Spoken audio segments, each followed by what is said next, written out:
Hey friends, happy Thursday. Today I'm going to be talking to you about nouns. So on Thursdays, we're going to be talking about parts of speech, which are basically just like different parts of a sentence, like a noun, a verb, an adjective, an adverb. And for the next couple of weeks, we're going to be talking about nouns. But before we can really talk about what nouns are, we have to basically make a definition for them. So nouns are people, places, things, and ideas. So nouns are people, places, things, and ideas. Nouns are people, places, things, and ideas. So on my web diagram, I have nouns in the middle because that's the topic. I have person, place, thing, or idea. So let me give you some examples of them. The first one is person. So an example of a person might be Miss Tomorrow. So Miss Tomorrow, that's me. That's an example of a noun.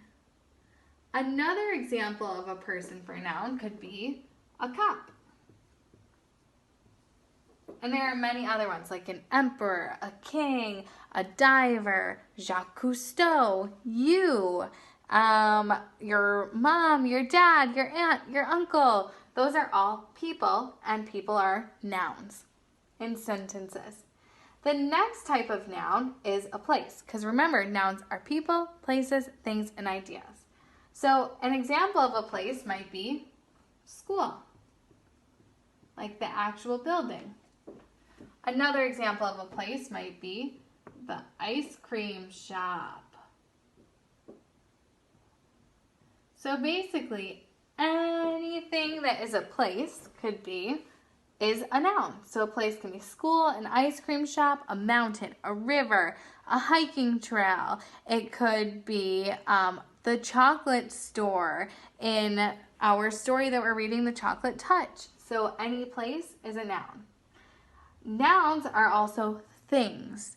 So for example, a thing might be an animal. So under things we can put animal. And an example of an animal would be a turtle. So one thing could be an animal or a turtle. Another thing that is a noun could be a giant pencil. Holy cannoli, that's a really big pencil. So another thing could be a pencil. Lots of other things are also nouns. So animals, turtles, pencils, windows, doors. Basically anything is a noun. A picture frame, a marker, a whiteboard.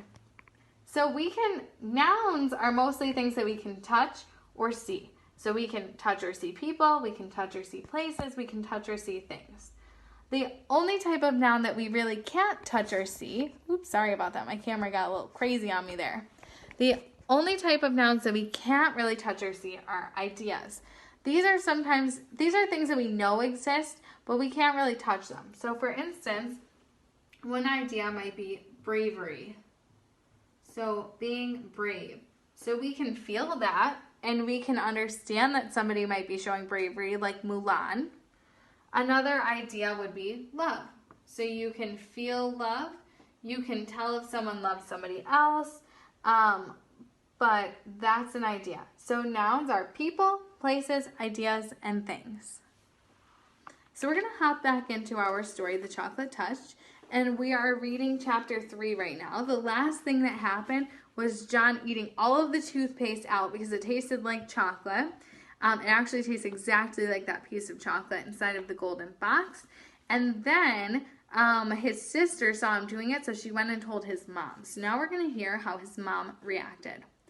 "Ooh, you sneak," John whispered. "Well, you did," Mary reminded him, "and that's a waste. Isn't it a waste, Mother, to eat up all the toothpaste in one day?" Mrs. Midas was serving their orange juice.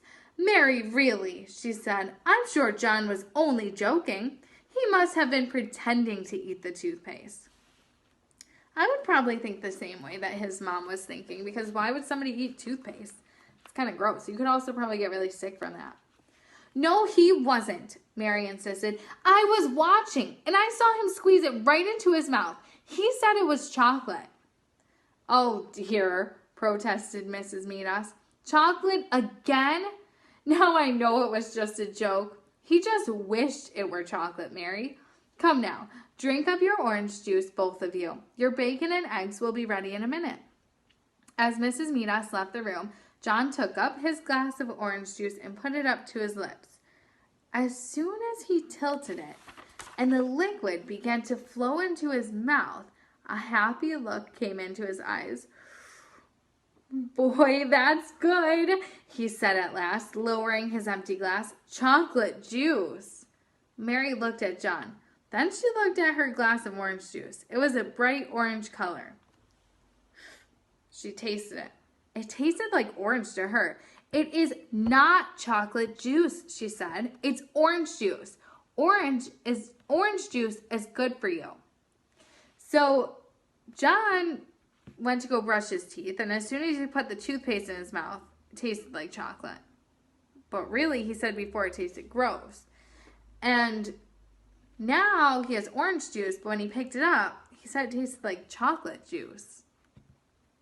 Wonder what's happening. All of this seemed to start happening after he ate that one piece of chocolate in the box from the store owner's shop.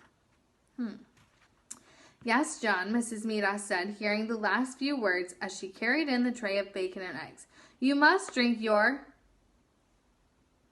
She caught sight of John's glass.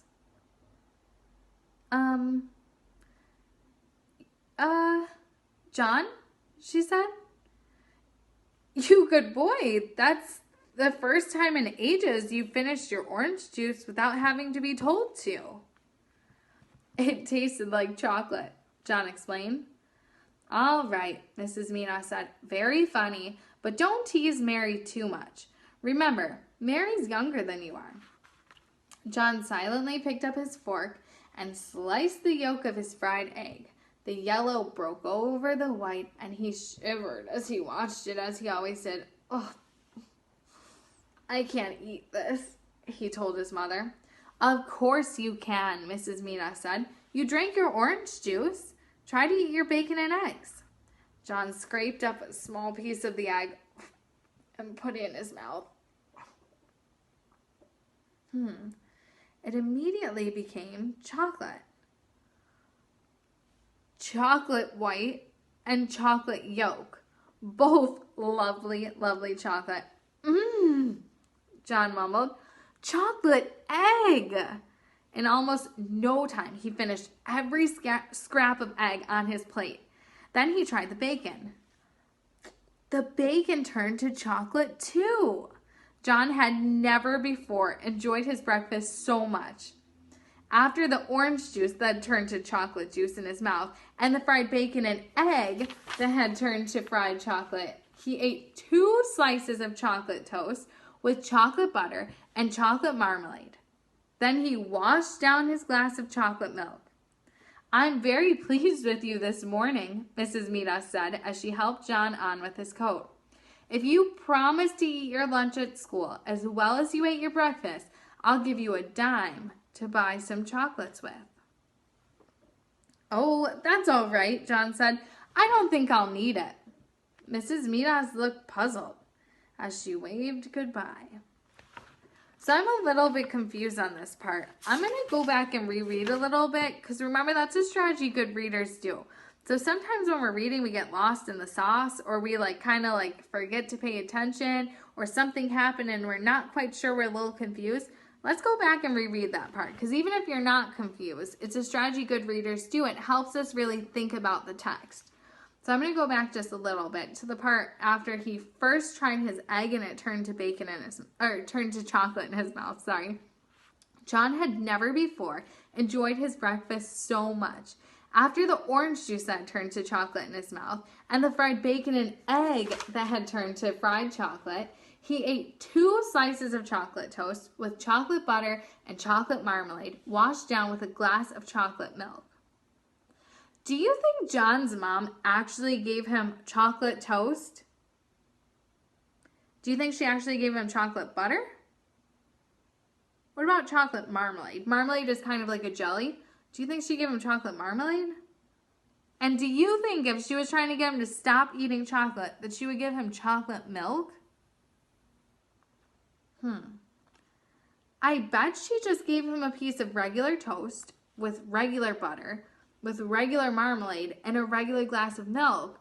But for some reason, when John went to go consume it or to eat it, it started to turn into chocolate, just like the toothpaste, the eggs, the orange juice, and the bacon had.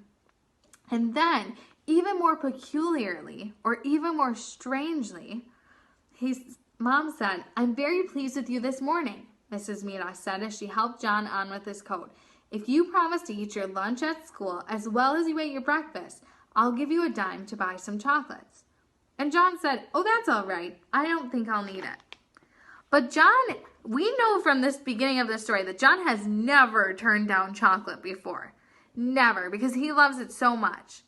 So right now, what I want you to do is I want you to click the link below or click in my schedule. Take the book survey, and I want you to answer this question. Why do you think John said no to his mom giving him money for chocolate? So his mom said, "If you eat your lunch as well as you ate your breakfast, I'll give you a dime or some money to go buy chocolate." And John said, "No, that's okay. I don't think I'll need it." So my question in the survey is, why do you think that John said no to his mom giving him money for chocolate? Because remember, he's never turned it down before. All right, go ahead, friends. See you soon.